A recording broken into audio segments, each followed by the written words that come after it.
Hello, my name is Nachum Danzig. I'm going to talk to you today about single precision floating point representation. So, what I mean by that is representing floating point numbers with a decimal point, on a MIPS architecture, which means a 32-bit word length. How are we going to represent that, a number like that is in floating point, in binary? So first, we have to talk about scientific notation, just so that you understand how we're going to represent numbers in scientific notation in binary. Let's talk first about how you represent numbers in decimal numbers in scientific notation. A decimal number means a number base 10, which is the normal numbers that we're familiar with. So for example, if I have the number 15.67, that is a great number, but it's not in scientific notation. To be in scientific notation, it has to be only one digit to the left of the decimal point. So to get the same value, I'm only having one digit to the left of the decimal point, I'm going to have to move the decimal point one place to the left and get 1.567, but then I'll have to multiply it by 10, or in my case, or as I wrote it, 10 to the first power. And that will give me the same number. Now, the great thing about scientific notation is that I can represent numbers with a lot of digits in a small space. So for example, if I have this large number, which is more than 5 trillion here, but it's got a lot of digits. And now if I want to represent it in scientific notation in a smaller space, I would write it like this, 5.612. And in this case, I just truncated all the other digits. And then I multiplied it times 10 to the 12th to indicate how many places I moved the decimal point. 10 to the 12th means I really have to multiply it by 10 to the 12th or move the decimal point 12 places to the right to get the right number. Of course, I lost something. I lost some accuracy, but I did gain that I can represent a very large number in a small space. What about this number here? Here is a very large binary number. How would I represent this in scientific notation? So what I'm going to do is I'm going to move the decimal point. The decimal point, assumed is all the way on the right. So I'm going to move the decimal point many, many places to the left until where?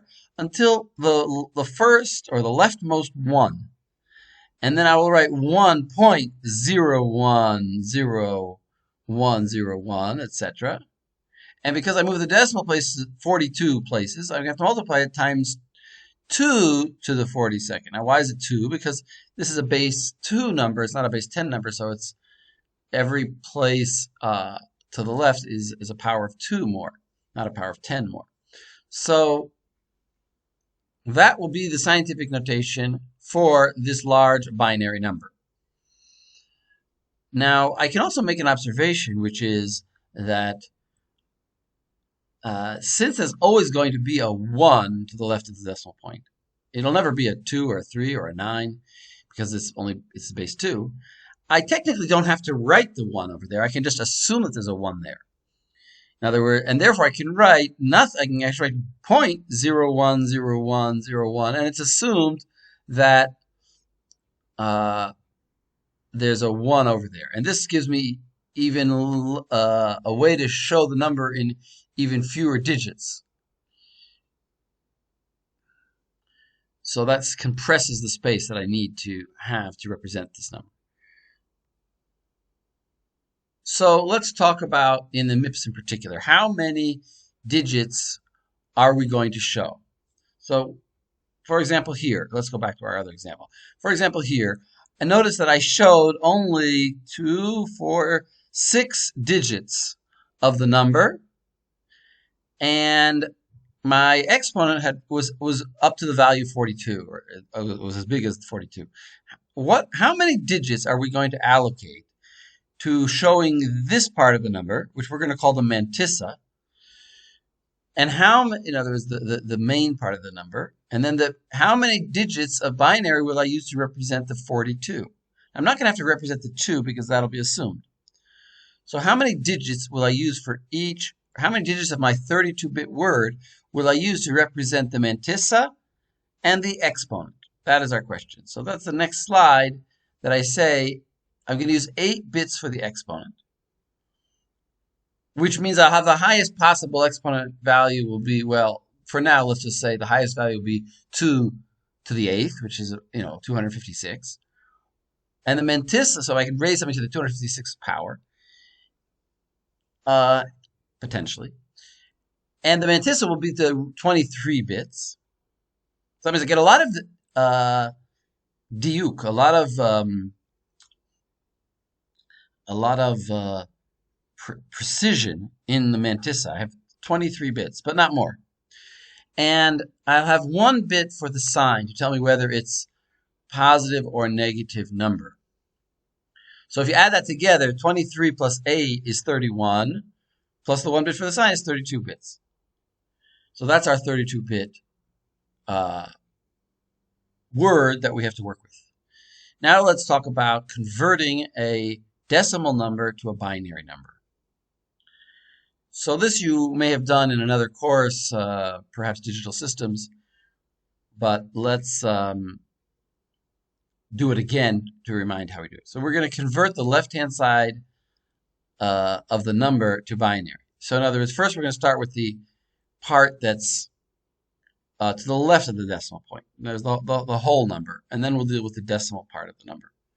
So for example, in this case, it's 45.45, so it's hard to know which one I'm talking about at first, but I'm talking about the left part, which is the whole number. So how do I convert that to binary? So the way I do that is I take 45 and I divide it by 2. And I observe that 22 times 2 is 44. So that was my division by 2, but I had a remainder of 1, and I write the 1 on the right side over here. That's the remainder. Then I take that 22 and divide it by 2, and I get 11, which is 11 times 2, and it has a remainder of 0. So I write the 0 here. And I proceed in the same manner. So I get 11 divided by 2 is 5, right, with a remainder of 1, and I write the remainder here. 5 divided by 2 is 2, with a remainder of 1. Because really, right, 5 times 2 times 2 is 4. So now I have 2 divided by 2 is 1, with no remainder, 0. And now I have 1. 1 divided by 2, well, that's a funny thing. You'd think it's a half, but 1 divided by 2 is actually 0, with a remainder of 1. And now I've got to 0 and I end. Once I hit 0, I'm finished. Now, if I read this number from the bottom to the top, I will get the binary value that represents 45. So that's 101101. And that's 45 in binary. Now, this example is funny because I could have read it from the top to the bottom or the bottom to the top, and I would have the same number, 1001. But it's not always going to be that case. And just to prove that, I'll do another example, sort of parenthetically. Here's 46. So 46 will be a different binary number. It'll be 46 divided by 2 is 23, remainder 0. 23 divided by 2 is 11, remainder 1. 11 divided by 2 is 5, remainder 1. 5 divided by 2 is 2, remainder 1. 2 divided by 2 is 1, remainder 0. And 1 divided by 2 is 0 with remainder 1. And now if I read from the bottom up, I will get 101110, 101110. And that, my friends, is 46. So you see, and this number can only be read from bottom up. As if I read it from the top down, I would get a different number. So that is how you convert a number to binary from decimal. Now, what about converting the other part, the 0.45?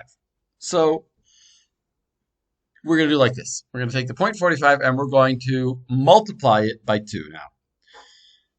So 45 multiplied by 2, well, 45 is like, 45 times 2 is 90. So it's 0, but it's 0.45, so it's going to be 0.90. Now, so it's 0.1. Now I'm going to take my 0.1 and multiply it by 2. And I'm going to get 1.8. Right? Like, that's the answer. 18, if you think about it as 9, so that's like 18. But the decimal point stays there. Now, now I put this 1.8. Now I ignore the decimal point, the number to the left of the decimal point, and I just take what's to the right of the decimal point, and the 8, and I put it over here, and I say, what's 8.8 times 2? Well, that's 1.6. Now, again, I'm going to take just the 6, and 6 times 2 is 1.2. Take just the 2. 2 times 2 is 0.4. 4 times 2 is 0.8. And now I could continue and say, well, 8 times 2 is 1.6, but I'm actually going to get this same result that I got over here, 1.6. And then I'm going to take the 1 away and get the 2 again, and get 0.6 times 2. And I'm going to find it's going to repeat. I'm going to get this, after this 18, after this 0.8, I'm going to get 1.6, 1.2, 0.4, 0.8, ad infinitum. In other words, it'll continue like that forever. So that's why I highlighted it in yellow, to just say this repeats. So we actually see that in order to represent 0.45, I would need an infinite amount of digits, which is interesting. Some numbers that are in decimal can be represented in a finite amount of space, in a finite amount of digits, like 0.45 is a finite number of digits, 3 digits. In a binary, I might need an infinite number of digits. But there can also be numbers, just parenthetically, let me say, that could also be numbers in decimal that would need an infinite number of digits to represent. For example, a third. A third is 0.333 ad infinitum.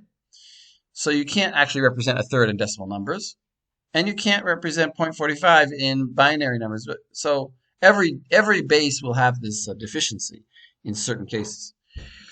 But anyway, that was parenthetical. Let's go back to our subject. So the last 4 digits will repeat forever. So now when I want to write the result, I'm going to read these 1s and 0s from the top down. And that means that I'll get 0, 1, 1, 1, 0, 0. So 0, 1, 1, 1, 0, 0. And I put a line under the 1, 1, 0, 0 because those are the last 4 digits which will repeat forever. So now really the representation would be 0, 1, 1, 1, 0, 1, 1, 1, 1, 0, 0, 1, 1, 0, 0, 1, 1, 0, 0, etc. Now, that is the representation of 0.45 in binary. Of course, I didn't write the decimal point, but there would be a decimal point, really, before this first 0. But we need to take this number and put it into our 32-bit framework, because every number is going to be a word length number. And in MIPS, in the processor that we're talking about, it's a 32-bit word. And the way that MIPS differentiated or separated the different parts of the number is, as we said before, the mantissa is 23 bits, the exponent is 8 bits, and the sign is 1 bit. So that means I've got 23 bits. Let's start with the mantissa. I've got 23 bits for the mantissa. Now, what is the mantissa? The mantissa is, well, let's work out the mantissa. First of all, we have so far gotten this number, 1, 0, 1, 1, 0, 1. That's our 45. 0.01, and then 1, 1, 0, 0, 1, 1, 0, 0, etc. We need to move the decimal point to just after the first 1. That was our rule, to put it in scientific notation. So that means the decimal point has to move to the left 5 places. Right? That's 5 places to the left till it's right after the first 1. So then we're going to get 1.0110. Since we moved it 5 places to the left, we're going to have an exponent of 5. So, and what about the sign? The sign will be 0 because it's a positive number. If it would be negative, we would have a 1 for the sign. And what would our mantissa be? Our mantissa would be 0, 1, 1, 0, 1, 0, 1, 1, 1, 0, 0, and then repeated 1, 1, 0, 0, 1, 1, 0, 0 forever. But only so let's show how that's going to look in the next slide. Well, what we're going to do is we're going to write our 0, 1, here's the mantissa, 0, 1, 1, 0, 1, 0, 3 1s, 1, 1, 1, 0, 0, 1, 1, and then it repeats 0, 0, 1, 1, 0, 0, 0, 1, 1, 0, 0, 1, 1, until we run out of space. That is our 23 bits for our mantissa. What about our exponent? So far we would have said, well, the exponent will be 5. But we actually have to say something about the exponent. The exponent is not going to be 5 because the exponent is not going to be written in simple unsigned binary, because then we would have negative numbers. It's also not going to be written in 2's complement. It could have been written in 2's complement, but we're not going to write it in 2's complement. In MIPS, we're going to write it in a different method of writing a number. And that is called a biased number. And I'll explain what that means. Basically, we say the largest value we could represent is 255 if it would be unsigned. And the smallest would be 0. That gives us 256 options, right? So that's our 8-bit exponent. Maximum size could be 255. But since we want to have negative exponents to show numbers that are very small fractions, so we are going to basically take our 255 and subtract from it 127. No matter what number we put there, we're going to subtract from it 127. So for example, if we would write all zeros, which is the smallest value, if all zeros in our 8 digits of our exponent, the computer would automatically subtract from that 127 and get negative 127. So it would think that I wanted to have an exponent of negative 27, right? You can have positive and negative exponents. So the exponent would be negative 127 if I wrote 0. And if I wrote all ones, which would be the highest value, it would subtract from that 127. And then I would have 128. And that would be the highest value. So actually, the highest value exponent that I can have is 128. Because whatever number I put there is going to subtract from it 127. So far, it doesn't seem like we gained anything. We'll see later that we did gain something, but it seems like we didn't really gain anything. But the point is it works. We are able to now represent negative and positive fractions, negative and positive exponents, I should say. 128 is the largest, and negative 127 is the smallest. But we always have to remember whatever number we want to add to it 127. So, for example, in our case, we wanted to represent 5. We're going to need to add to it 127 because we know the computer is going to remove from it 127. So let's add 127 to it. We'll get 132. And we'll write 132 in our exponent field. And when the computer sees that, he'll subtract from it 127 and get 5, which is what we wanted him to have in the first place. So our exponent will look like this. Not 5, but 100000100, which is 132. And then here's our mantissa, and 0 for the sign to indicate it's a positive number. If this would be a 1 over here, then it would be negative 45.45. I write here, remember to repeat the last 4 digits until you use up the 32 bits of the mantissa. In other words, we don't leave this with blanks. Since it's repeating, we continue repeating until we get to the end. Of course, if the number would have been a number like 0.1, then a lot of zeros, so we'd have to put zeros there. Sometimes you would put zeros there, depends on the number. So that's the answer to our question. This is the representation of 45.45. This is our power, and this is our whole number. Let's remind ourselves how we got there. We computed the 45, that's this part, the left of the decimal point. We computed the 0.45, that's this right part. Then we moved the decimal place, and we got it in scientific notation. Then we had to know how much we moved it, and therefore the exponent became 5. Mantissa became all the rest except for the 1, which we didn't write, because we said we always will have a 1 there, so we don't need to write it. That's just a way of saving space. And then our mantissa will be all these digits.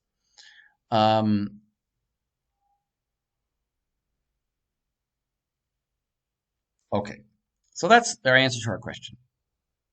Now, a side point which we have to discuss, which is the representation of 0 is a problem if you think about it.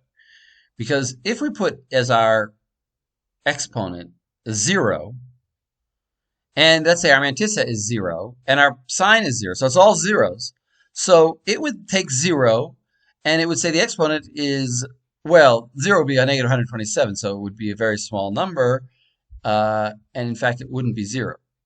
So let's say we put 127 as our exponent. So when it subtracted 127 from that, it got 0. But anything raised to the 0th power is 1, actually. So we would get 1 and not 0. How would we represent 0? If we have a negative power, it'll be a small fraction. If it's a positive fraction, if it's a positive exponent, then it'll be a large number. But there'll always be that 1 in front. Remember, we're assuming there's a 1 in front. So it'll always be an actual number. How would we represent 0? So we're going to have to do something arbitrary.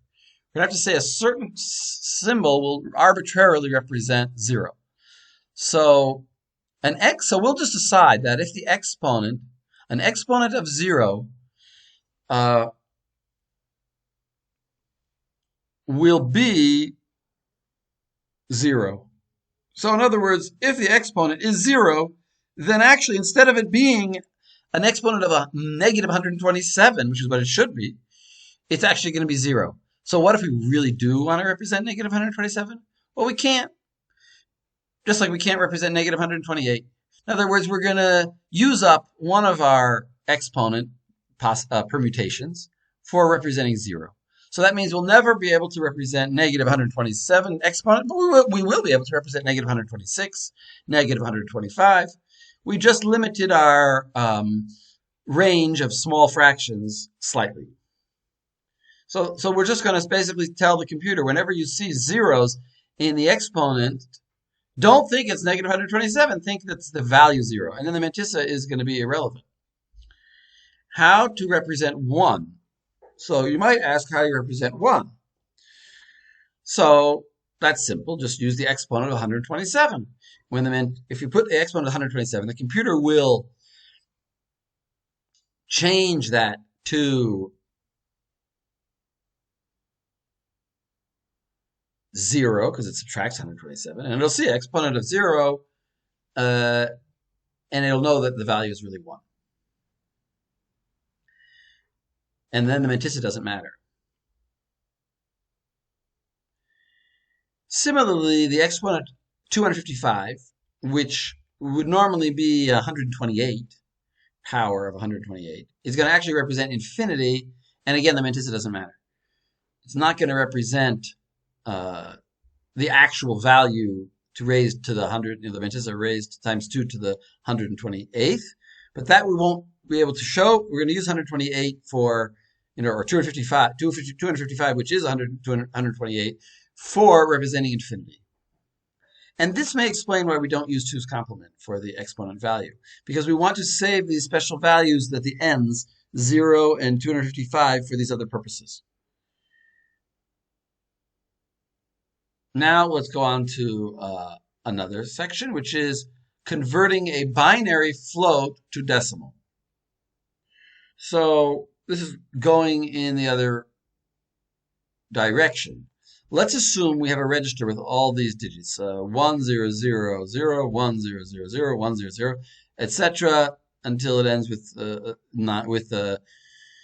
12 zeros here, or more, 15 zeros here. Anyway, all of these digits, that's our number. So the first thing we're going to do is put it into our framework and sort of put it into our format. So we take this number and we sort of shove it into this framework here.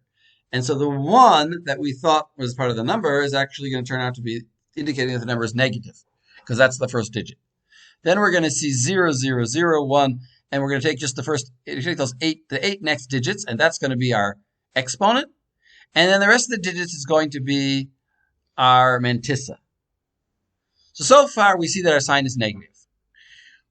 What about the exponent? The exponent is 1 0.0001. So that's 16 plus 1 is 17. But the exponent is not really 17. It's 17 minus 127, or negative 110.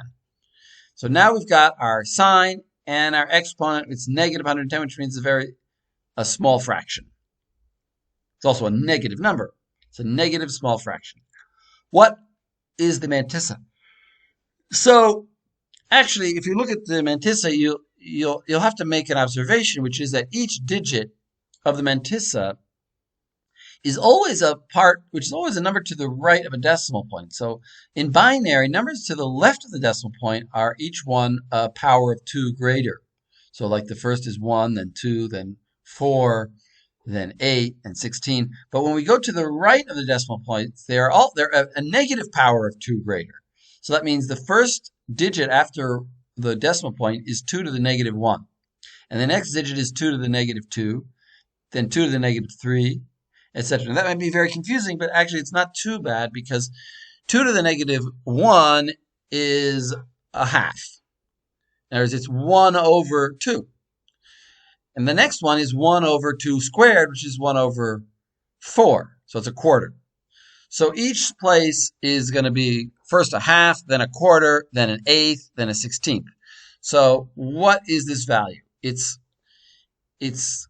Well, before we talk about 16ths, let's just say it's 2 to the negative 4, which is known as 1 over 16. And then there's another one way down here, which is 2 to the negative 8, which, would be, well, 16, then it would be 32,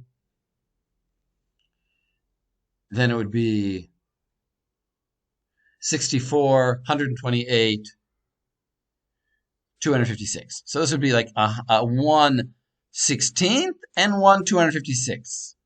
Now, you don't have to be able to add that together in your head, but with a calculator, I can know that that's 0.06640625 base 10. That's just 2 to the negative 4th plus 2 to the negative 8th. So that's our mantissa, but it's raised to this power, and it's negative.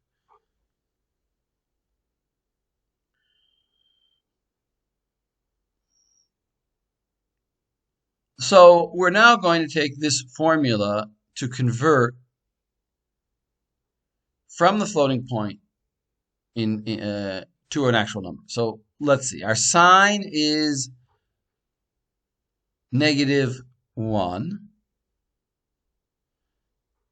That's because we know that we're going to, since the sign was 1, we're going to multiply our number by negative 1. So that's what will give us this negative 1. And then we're going to take 1 plus the mantissa. Well, the mantissa, we already calculated, is this number, 0.664.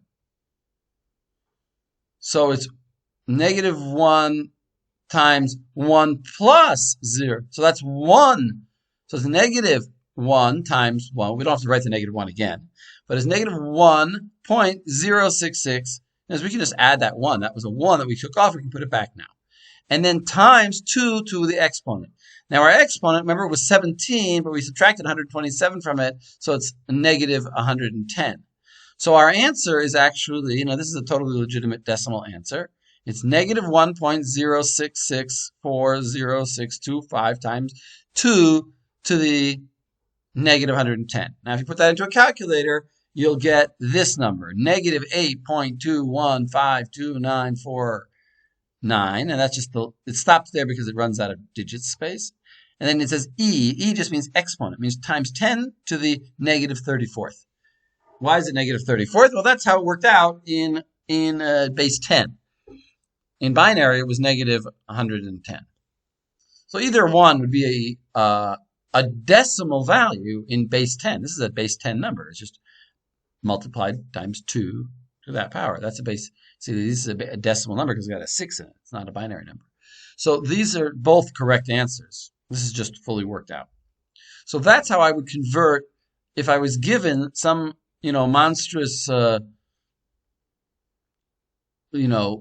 monstrous set of ones and zeros in binary and told that this is a 32-bit floating point in the MIPS system, that's how I would represent it.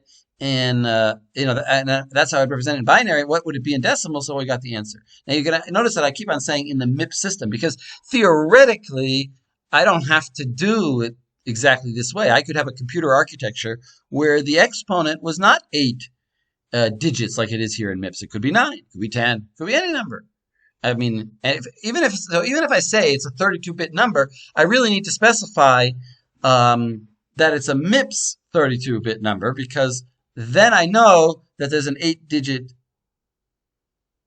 exponent and that exponent and that the exponent is biased by negative 127 and that the first digit is a signed digit and that the other 23 digits are the mantissa. And otherwise, I have no way of knowing exactly how the number is represented. But this is a typical way that numbers are represented in computers in general. Now, in the next lecture, I will talk about floating point arithmetic, how to add numbers in binary